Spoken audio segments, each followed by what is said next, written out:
Chapter 42 Sai Satcharitra Baba's passing away. Previous indicator averting death of Ramchandra Dada Patil and Tatya Kote Patil. Charity to Lakshmi Bai Shinde, last moment. The chapter describes the passing away of Baba. Preliminary. The stories given in this previous chapter have shown that the light of the Guru's grace removes all fear out of the mundane existence, opens the path of salvation and turns our misery into happiness. If we always remember the feet of the Sadguru, our troubles come to an end, death loses its sting, and misery of this mundane existence is obliterated. Therefore, those who care for their welfare should listen to the stories of Sai Samartha, which would purify their minds. Here, Hemadpant dwells on Dr. Pandit's worship and is marking Baba's forehead with Tripundra, that is, 3 horizontal lines. But as this has already been described in chapter 9, this has been omitted here. Previous indication. The readers up now hear the stories of Baba's life. Let us now hear attentively Baba's passing away. Baba got a slight attack of fever on 28 September 1918. The fever lasted for 2 or 3 days, but afterwards Baba gave up his food and thereby he grew weaker and weaker. On the 17th day, that is Tuesday, the 15th October 1918, Baba left his mortal coil at about 2:30 p.m. As per Professor G.G. Narke's letter, dated 5th November 1918 to Dada Saheb Kharpade, published in Sai Leela magazine, page 78, first year.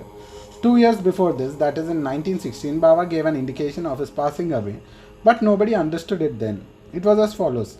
On the Vijayadashmi day, Baba at once got wild in the evening when people were returning from Simolangam, that is crossing the border of the limits of the village. Taking off his headdress, kafni and langot, etc., he tore them and threw it in the duni before him. Fed by the offering, the fire in the duni began to burn brighter and Baba shone still brighter. He stood there stark naked and with his burning red eyes shouted, "You fellows, now have a look and decide finally whether I am a Hindu or a Muslim." Everybody was trembling with fear and no one dared to approach Baba. After some time, Babaji Shinde, the leaper devotee of Baba, went boldly near him and succeeded in tying a langot, that is a waistband, around his waist and said, "Baba, what is all this? Today is the Semolangam, that is Dasara holiday." Baba, striking the ground with a sadka, said, "This is my Semolangam," crossing the border. Baba did not cool down till 11 p.m. and the people doubted whether the Chowdi procession would ever take place that night. After an hour, Baba resumed his normal condition and dressed himself as usual for the Chowdi procession and described as before. By this incident, Baba gave a suggestion that none understood the meaning. Baba also gave another indication as follows. Averting death of Ramchandra and Tatya Patil. Sometime after this, Ramchandra Patil became seriously ill. He suffered a lot. He tried all remedies but could not find relief. Despair of his life and was waiting for the last moment. That one midnight, Baba suddenly stood near his pillow. Patil held his feet and said, "I have lost all hope of life. Please tell me definitely when I shall die." Merciful Baba said, "Don't be anxious. Your hundi has been withdrawn and you will be soon recover. But I am afraid of Tatya Patil. He will pass away on Vijayadashmi of Shaka 1840, that is 1918 AD. Do not divulge this to anybody, not to him, for he might be terribly frightened." Ramachandra Dada got well, but he was nervous about Tatya's life, for he knew that Baba's words were unalterable and that Tatya would breathe his last and within 2 years. He kept this in secret, told it none but one Balasimpi, a tailor. Only these 2 persons, Ramachandra Dada and Balasimpi, were in fear and suspense regarding Tatya's life. Ramachandra Dada soon left his bed and was on his legs. Time passed quickly. The month of Bhadrapada of Shaka 1840, that is 1918 AD, was ending and Ashwin was inside. True to Baba's words, Tatya fell sick and was bedridden, and so he could not come to Baba's darshan. Baba was also down with fever. Tatya had full faith in Baba and Baba in Lord Hari, who was his protector. Tatya's illness began to grow from bad to worse and he could not move at all, but always remembered Baba. The prediction of Baba began to grow eventually worse. The day predicted, that is Vijayadashmi, was impending and both Ramachandra Dada and Balasimpi were terribly frightened about Tatya and with the bodies trembling and perspiring with fear, thought that as predicted by Baba, Tatya's end was nigh. Vijayadashmi dawned and Tatya's pulse began to beat very slowly and he was expected to pass away shortly. But a curious thing happened. Tatya remained his death and was averted and Baba passed away instead. It seemed as if there was an exchange. People say that Baba gave up his life for Tatya. Why did he do so? He alone knows, as his ways are inscrutable. It seems, however, that in this incident, Baba gave a hint of his passing away, substituting Tatya's name for his. Next morning, that is 16th October, appeared to Das Ganu at Pandharpur in his dream and said to him, "The masjid collapsed. All the oilmen and grocers of Shirdi teased me a lot.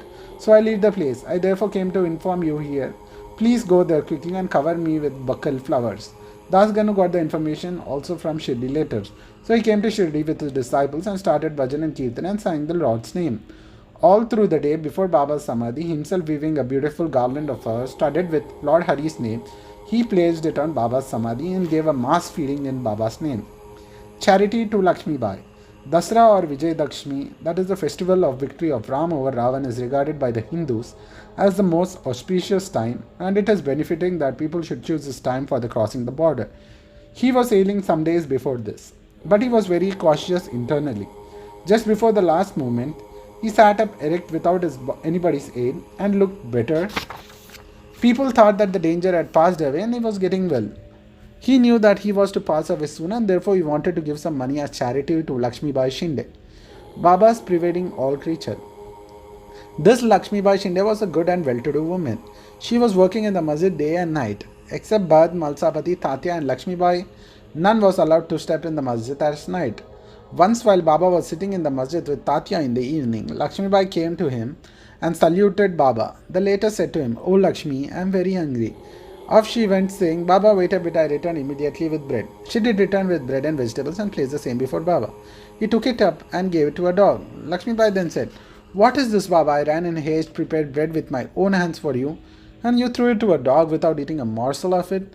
You gave me trouble unnecessarily."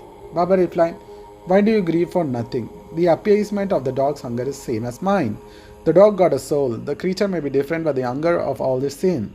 Though some speak and others are dumb, know for certain that he who feeds the hungry really serves me with food. Regard this as an axiomatic truth. This is an ordinary incident, but Baba Deva pounded a great spiritual truth and showed its practical application in his daily life without hurting anybody's feelings. From this time onwards, Lakshmi Bai began to offer him daily bread and milk with love and devotion. Baba accepted and ate it appreciatively. He took part in this and she sent the reminder with Lakshmi Bai to Radhakrishna Mai, who always relished and ate Baba's remnant prasad. This bread story should be considered as digression. It shows how Baba created all creatures and transcended them. He is omnipresent, birthless, deathless and immortal. Baba remembered Lakshmi Bai's service. How could he forget her? Just before leaving the body, he put his hand in the pocket, gave her one 5 rupees and another 4 rupees, that is 9 rupee coins. The figure 9 indicates 9 types of devotion described in the chapter 21, or it may be the dakshina offered at the time of Semulangam. Lakshmi Bai was a well-to-do woman and was not in want of any money. So Baba might have suggested to her and brought prominently to her notice that the 9 characteristics of a good disciple mentioned in the 6th verse of chapter 10, Skanda 11 of the Bhagavad, wherein first 5 and then 4 characteristics are mentioned in the first and second couplets. Baba followed the order, first paid rupees 5 and then rupees 4 and in all total 9. Not only 9 but many times 9 rupees passed through Lakshmi Bai's hand. But Baba's this gift of 9 she will ever remember. Being so watchful and cautious, Baba also took other precautions in his last moment. In order that he should not be embroiled or entangled with love and affection for his devotees, he ordered them all to clear off. Kaka Sahib Dikshit, Babu Sahib Bhuti and others were in the masjid, anxiously waiting upon Baba. But he asked them to go to the ward and return after meals. They could not leave Baba's presence, nor could they disobey him. So with heavy hearts and heavy feet, they went to the ward. They knew that Baba's case was very serious and that they could not forget him. They sat for meals, but their mind was elsewhere. It was with Baba. Before they finished, news came to them that Baba leaving the mortal coil. Leaving the dishes, they ran to the masjid and found Baba resting finally on Bayaji's lap. He did not fall on the ground, nor did he lie on the bed, but sitting quietly in the seat and doing charity with his own hands, threw off the mortal coil. Saints embody themselves and come into this world with a definite mission, and after that is fulfilled, they pass away as quietly and easily as they came. Bo to Sri Sai, peace be to all.